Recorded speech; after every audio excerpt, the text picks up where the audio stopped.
chance to take home a cheap 10-pin in monthly prizes or walk away with a grand prize of 250,000 kwacha. Chaliro pu, and you cannot afford to not get lucky. Use your ABSA card to enter the draw. Terms and conditions apply. Your story matters. ABSA. For in-depth news coverage from across Zambia, local and national news, business, politics, and sports, this is the Sun FM News, brought to you by ABSA. Your story matters.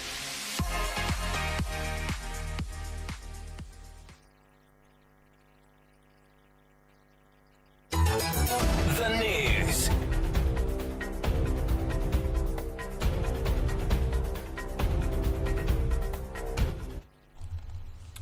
With the news, my name is Alan Mwale. The headlines.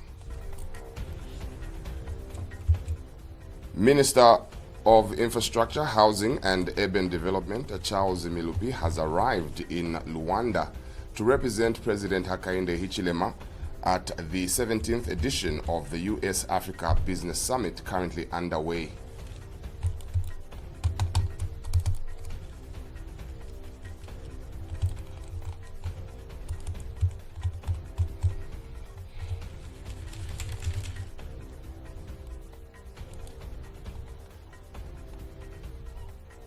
The Drug Enforcement Commission, DEC, has reaffirmed its commitment to strengthening the fight against criminal activities, recognizing the public's growing impatience with speculative reports and their increasing demand for tangible outcomes.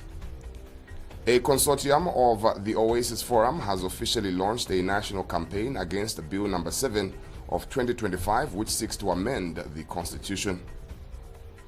In sports, the Ministry of Youth, Sport and Arts is set to construct an ultra-modern multi-sports facility in Livingston, which will serve as a hub for youth development, sports and arts. The news in detail shortly.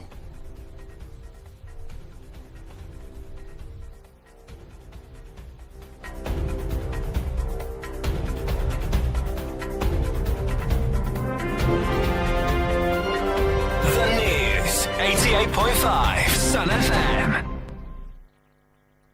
The Minister of Infrastructure, Housing and Urban Development, Charles Milupi, has arrived in Luanda to represent President Hakainde Hichilema at the 17th edition of the US-Africa Business Summit currently underway in the Angolan capital.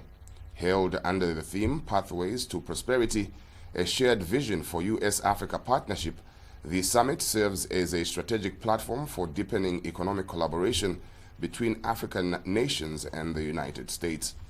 Mr. Milupi acknowledged that the summit presents a pivotal opportunity for Zambia to engage with international partners, highlight the country's potential and secure investments that support the development agenda. The Minister of Transport and Logistics, Frank Tayali, and other senior government officials, including Zambia's United States Ambassador Chivamba Kanyama. The summit is expected to facilitate valuable exchanges and attract partnerships focused on enhancing Zambia's infrastructure, housing, and logistical capacity. It underscores the nation's dedication to fostering sustainable development through global cooperation. The Ministry of Infrastructure, Housing, and Urban Development reaffirms its commitment to building and maintaining infrastructure that meets the highest standards and serves the aspirations of all citizens.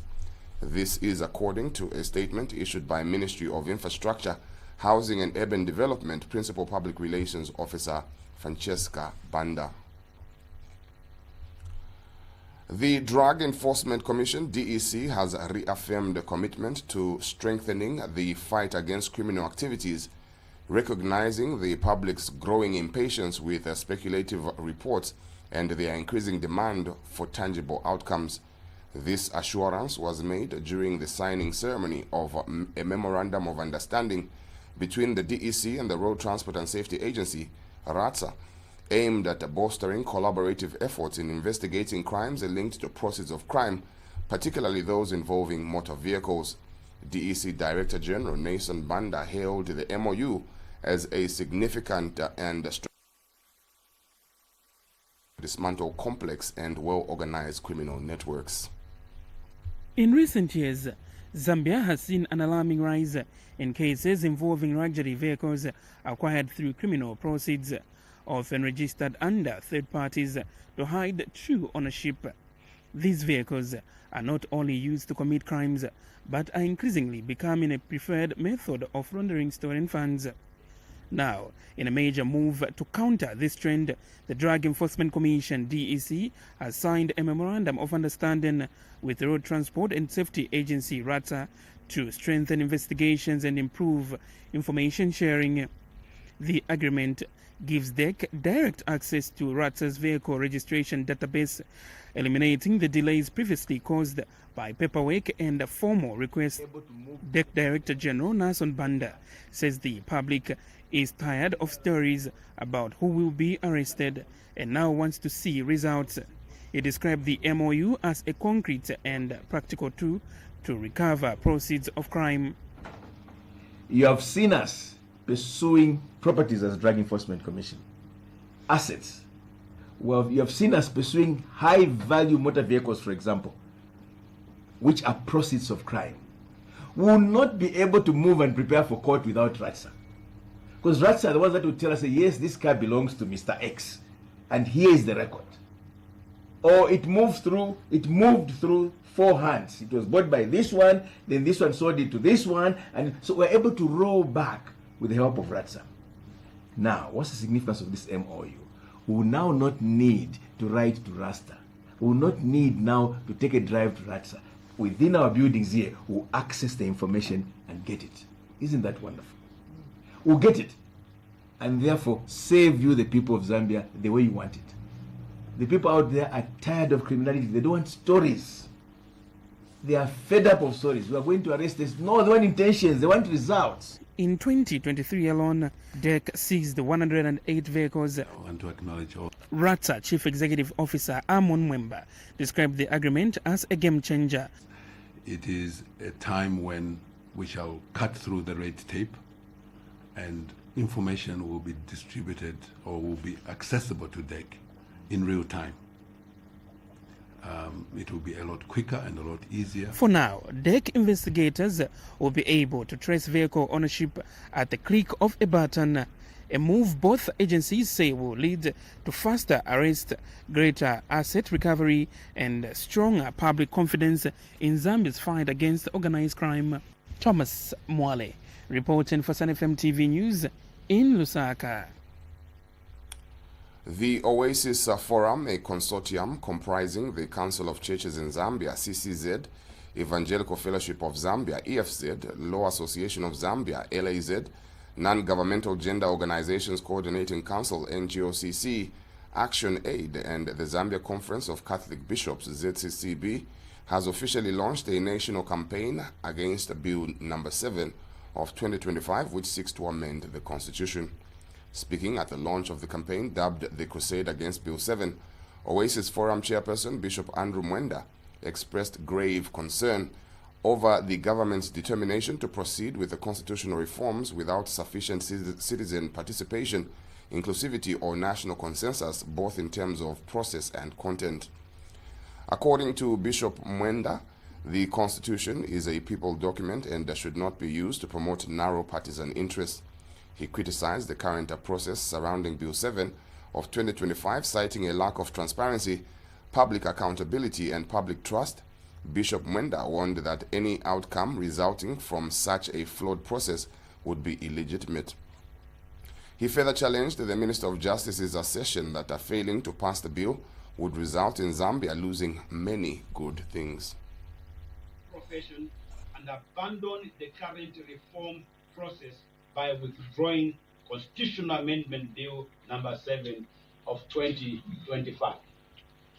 We also call on members of the National Assembly not to betray the collective wisdom of citizens by abusing their privileged elective position and choose to side with the arrogancy of numbers in Parliament to tamper with the people's document without citizen sanction. In an effort to build momentum against the current reform process by the UPND government. Speaking at the same event, Council of Churches in Zambia, General Secretary Bishop Emmanuel Chikoya dismissed allegations that critics of the constitutional bill lack legal standing or are being influenced by external funders. Which is already there. You know, we become so specialized in spending money on things and then we dump them. You know, so we need to activate that. So a comprehensive process, and it must be away from elections. We thought we had learned enough lessons. I mean, why again repeat the same process of when it is close to elections, you want to get into changing or amending the constitution? And non-governmental gender organizations coordinating council board chairperson Beauty Katebe emphasized the supremacy of the people in constitutional matters, stating that the current process appears to be appears to bypass the collective will of the citizens. Going through, even you referred to the cyber law, even when the people of Zambia have said not to it. I think that should worry all of us. If we can have a government that is unfortunately adamant on doing something that the people of Zambia do not want, that should worry all of us. Cyber law, indeed, it went through with our punches in it. It has gone through. We are not skeptical. We are actually skeptical if this can even be held. But we will still stand as the people of Zambia and indicating to the government that we don't need it. Even if it goes through, at least we will leave on record that we said no to it. That should worry all of us, including you, the media. Thank you. Patriotic Front, a PF Central Committee member Ephraim Shakafuswa has justified the family's decision to inter the late former President Edgar Lungu in South Africa rather than repatriating his body to Zambia. Mr. Shakafuswa stated that the move is rooted in a desire to preserve national peace, prevent potential unrest, and ensure a dignified farewell for the former head of state.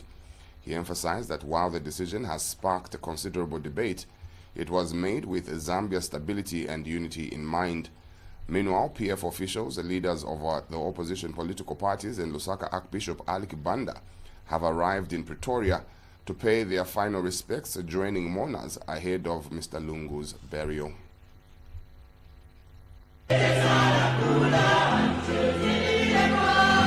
In what many are calling a somber turning point in Zambia's political history, the burial of former President Edgar Lungu still remains uncertain.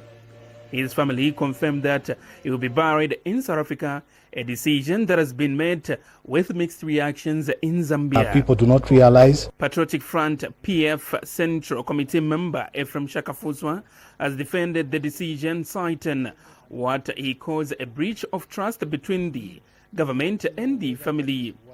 Mr. Shakafuswa points out to the blocking of mourners at Kenneth Kaunda International Airport as a flashpoint, describing the incident as a breeding spot of anarchy. So a situation that was seen by the family that there would be anarchy in the country. Other than that, look, they've looked at the bigger picture, and out of love, they do not want to have bloodshed on their hands. You've seen how the cadres from the ruling party are actually snubbing the first family, coming up with memes that would break anyone down.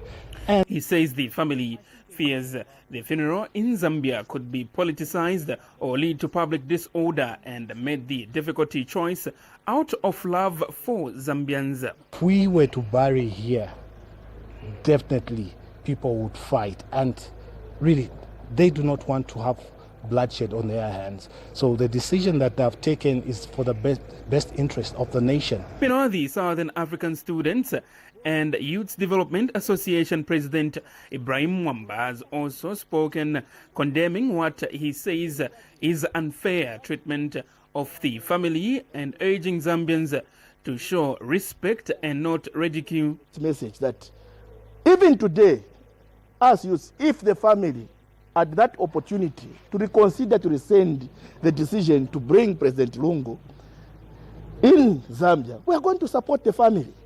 But it has reached at this hour which President Hakainde Hichilema had an opportunity not to end the mourning period, but to see to it. As it stands, Archbishop of Lusaka, Alec Banda, has joined mourners in Pretoria, where he is expected to preside over the funeral church service. He had been earlier requested to lead a memorial in Lusaka, but that the service was cancelled after funeral talks between the family and the government reportedly broke down. As the nation continues to terms with this unexpected turn, questions linger about what this means for national unity and the legacy of Zambia's 60th Republican president.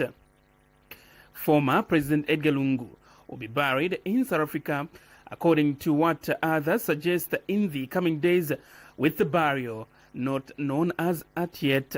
Thomas Mwale, reporting for Sun FM TV News in Lusaka.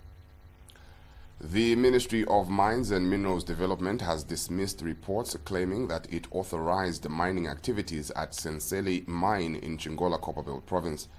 Minister Paul Kabuswe clarified that Senseli Mine remains a private operation. Mr. Kabuswe reiterated the government's dedication to promoting safe and lawful mining practices. The minister further explained that a Chingola Member of Parliament, Chipoka Mulenga, visited the mine over the weekend not to endorse unauthorized mining but to advise miners on the importance of operating within the law. In a related development, Mr. Kabuswe confirmed that all illegal miners at KCM's Nchanga mine were instructed to vacate the premises last Saturday, underscoring the government's zero-tolerance policy towards unlawful mining. Security personnel have been deployed to the area to restore order. This is according to a statement issued by Shamwinda Tembo, Principal Public Relations Officer, Ministry of Mines and Minerals Development. Government has announced its intention to settle outstanding payments owed to beneficiaries of the Cash for Work program ahead of the commencement of its second phase. Ministry of Local Government and Rural Development Permanent Secretary for Technical Services Nicholas Piri disclosed that his ministry, in collaboration with the Ministry of Finance, has resolved that no further rollout will occur until all arrears are cleared. Speaking during a courtesy call on Northwestern Province Permanent Secretary Keno Wishikoti Katambi in Solwezi District, Mr. Piri cautioned that government will not hesitate to take decisive action against councils that fail to utilize the Constituency Development Fund, CDF. He expressed a disbelief that some local authorities are sitting idle on funds meant to uplift communities, calling the inaction unacceptable and contrary to the spirit of decentralized development. Short of it is that we will not take kindly to government releasing money to local authorities and then local authorities for any reason do not spend that money, because what that means is that we are denying to provide a service to the communities. Remember that every CDF coin represents an ablution block, represents a water project, represents a classroom space, represents a maternity wing, represents many other things that are needed in the community. Ministry of Information and Media Permanent Secretary Thabo Kawana has called on the Southern African Development Community SADC National Adjudication Committee to conduct a meticulous and professional review of entries submitted for the 2024 SADC Media Awards. Addressing the committee, Mr. Kawana highlighted the significance of acknowledging journalistic excellence in promoting regional integration. He underscored that powerful storytelling strengthens bonds among SADC member states and encouraged the committee to champion transparency and high standards in the adjudication process. He further urged the development of targeted strategies and organizations of engagement events to boost the participation of professional journalists in future award cycles. Additionally, Mr. Kawana appealed to media practitioners to consistently highlight SADC's achievement in key sectors such as trade, transport, tourism, and energy. He emphasized that effective dissemination of regional programs and policies not only inform but also empower citizens, enhancing public involvement in the integration agenda. The SADC Media Awards recognize excellence in journalism that promotes the ideas and ideals and goals of regional cooperation and development within the Southern African community. It is important to recognize the significance of the media in promoting the SADC agenda and regional integration. By effectively communicating SADC's activities, programs, and policies, the media can inform, empower, and persuade citizens to actively participate in regional integration. This, in turn, can drive public debate, policy changes, and ultimately the achievement of SADC's vision for a united, prosperous, and integrated Southern Africa. Contractors have been warned against persistently violating contractual terms under the Constituency Development Fund (CDF) projects. Speaking during an ongoing inspection of delayed works at the Mbwiko Maternity Annex and Kamukeza Maternity Annex in Chalimongela Ward, Zimba Town Council Secretary Collins Simonga said contractors who fail to meet project timelines and deliver quality work will be recommended for blacklisting and possible prosecution.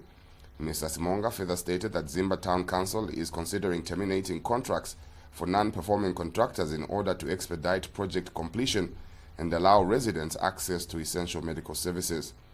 Meanwhile, Mapatizia Constituency Development Fund CDF Committee Chairperson Victor Sindoe urged all contractors to strictly adhere to the standards and specifications set by the local authority. And Zimba Town Council Chairperson Madam Loveness Chigora added that contractors who overstay beyond the agreed project duration should have their contracts terminated to pave way for serious and capable ones. And Zimba Town Council Assistant Public Relations Officer Maston Monze disclosed that so far Mapatizia constituency has constructed 5 maternity annexes in Chidi, Mulamfu, Mbwiko, Chalimongela and Zimba wards. However, commissioning of the facilities has been delayed due to minor outstanding works that some contractors are yet to complete. We take a break and return with sports. Imagine having the financial freedom to live life on your terms. With the ABSA Ultimate Plus account, you can manage your finances, save for the future, and access personal loans. Plus, enjoy travel insurance, a credit card, and retrenchment cover when the unexpected happens. If that's not value, I don't know what is. Let's help you write the next chapter of your ultimate story. Call 5950 to open an Ultimate Plus account today. Your story matters. ABSA. The Ministry of Youth, Sport and Arts is set to construct an ultra-modern multi-sports facility in Livingstone, which will serve as a hub for youth development, sports and arts. The state-of-the-art facility will feature a stadium, multi-purpose sports courts, a youth training center and dedicated arts infrastructure, making it a one-stop shop for various activities. The project is part of the government's broader strategy to strengthen youth engagement and national development through youth, sport and art. To ensure its successful implementation, the Ministry of Youth, Sport and Arts will collaborate with local authorities, private sector stakeholders and cooperating partners. The development is expected to have a positive impact on the social and local community, promoting healthy lifestyles, social interaction, and economic growth. The facility will also provide opportunities for young people to develop their skills in sports and arts, potentially uncovering new talent. This came to light when Ministry of Youth, Sport and Arts Permanent Secretary Kangwa Chileshe paid a courtesy call on the Mayor of Livingstone, Constance Mleabai, today. That brings us to the end of this edition of the news. To end, we recap on the headlines. The Minister of Infrastructure, Housing and Urban Development, Charles Milupi, has arrived in Luanda to represent President Hakainde Hichilema at the 17th edition of the US-Africa Business Summit, currently underway in the Angolan capital. The Drug Enforcement Commission, DEC, has reaffirmed its commitment to strengthening the fight against criminal activities, recognizing the public's growing impatience with speculative reports and their increasing demand for tangible outcomes. A consortium, the Oasis Forum, has officially launched a national campaign against Bill number 7 of 2025, which seeks to amend the Constitution. And in sports, the Ministry of Youth, Sport and Arts is set to construct an ultra-modern multi-sports facility in Livingstone, which will serve as a hub for youth development, sports and arts. That's where we end. My name is Alan Mwale. Do have a great one and stay tuned to Sun FM TV.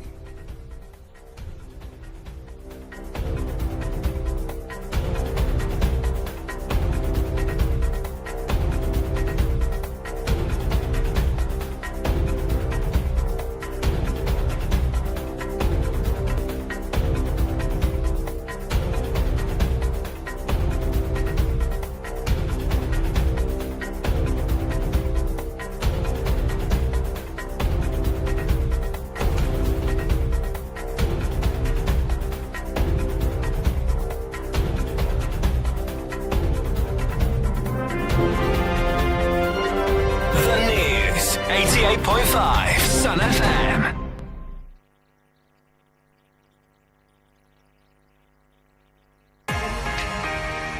Comprehensive coverage of local and national news, business, politics, and sports. The Sun FM News was brought to you by ABSA. Your story matters.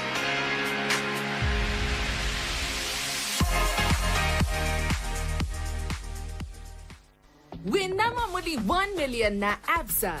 Play your cards right, Muntu Andi, and you could win big. Simply tap or swipe any of your ABSA cards 5 times in a month, and you could be one of 10 lucky winners to take home a cheap 10-pin in monthly prizes or walk away with a grand prize of 250,000 kwacha. Chaliroku, and you cannot afford to not get lucky. Use your ABSA card to enter the draw. Terms